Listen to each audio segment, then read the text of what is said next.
ito, may isa pa nga nag-comment sa atin. At ang sabi naman niya, 6 months na DJ Alex magmula nung maghiwalay kami ng boyfriend ko. 3 years din kaming magkarelasyon. Medyo nakaka-move on naman na ako. Pero feeling ko hindi pa ako ganun kahanda na pumasok sa panibagong relasyon. Pero I know eventually magmamahal ulit ako at magkakaroon ng lalaking mamahalin sa buhay. Ang tanong ko lang, kung ano ang tamang panahon or right time for me? Or healthy na ba na pumasok ako ulit sa isang relasyon? Maraming salamat po and God bless. Well, first of all, ang tapang mo, ate girl, dahil syempre unti-unti ka nang nakakabangon as you said, although hindi pa completely dahil hindi rin naman biro yung 3 taon na inyong pinagsamahan, no? At alam mo, tama ka, may mga mawawala. At ibig sabihin lang yan pag may nawala, may papasok. Not necessarily a new person, a new boyfriend, a new partner, but it could be a new opportunity sa trabaho, 'di ba? Kasi ibig sabihin lang na may nawalang tao sa buhay mo, meron ding magbubukas na panibagong pinto ng oportunidad dahil mas may oras ka na, pwede ka nang makapag-focus sa ibang bagay, yung dating hindi mo nagagawa ng mag-isa ka, ngayon you can do it by yourself. Kaya nagkakaroon ng siwang yung potensyal, yung oportunidad para pumasok sa buhay mo. Hence, 'di ba, baka yung bago na yan na hinihintay mong dumating sa'yo, pwedeng hindi naman agad boyfriend. Pero kung boyfriend, pwede rin naman, di mo naman tatanggihan ng grasya ni Lord. Pero kung hindi rin naman ito in the form of a new relationship, do not get disappointed. Dahil ang pagdating ng bagong biyaya, pwedeng ibang bihis naman yan.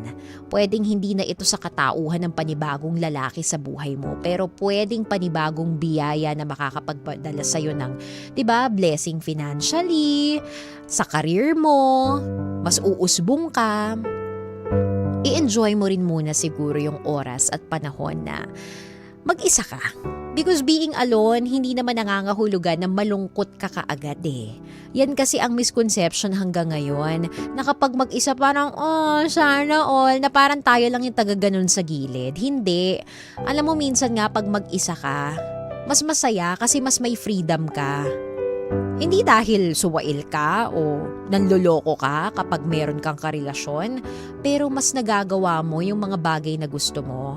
At para sa akin, kapag kasi mag-isa ka, there's so much room for improvement, for growth, dahil nakakapag-eksperimento ka rin. Bakit? Di ba kasi walang iba nakakakita? Mapahiya ka man dyan, subukan mo isang bagay. Wala kang boyfriend, wala kang girlfriend na iisipin mo, ay napahiya ako. So yung insecurities mo, medyo hindi siya yung na frontliner sa buhay mo, 'di ba? Kasi para sa'yo, you're just enjoying your life, yung pagiging single mo. So sa akin, tama ka eh. Alam mo yon, may darating na bago sa buhay mo. Pero minsan hindi nga ito panibagong relationship agad-agad. Pwedeng bagong trabaho. Pero kung dumating man yung tao na yun sa buhay mo, at least alam mong buo ka na.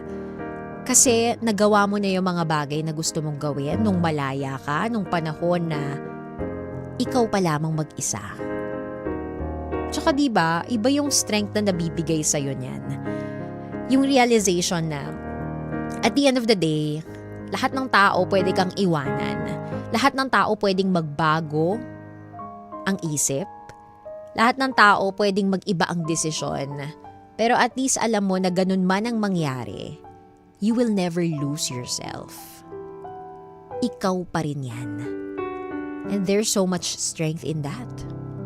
Na alam mong kaya mong harapin ang bawat araw nang hindi mo kailangan ng kasama sa buhay. Si ako minsan aminin ko, may mga times na parang, ay gusto kong mag-samgyup, gusto kong kumain. Pero alam mo yung ang dami mong nakakansela ng mga plano na gusto mo sanang gawin pero hindi mo magawa kasi nag-alinlangan ka na because you don't have anyone. Wala kang pwedeng isama.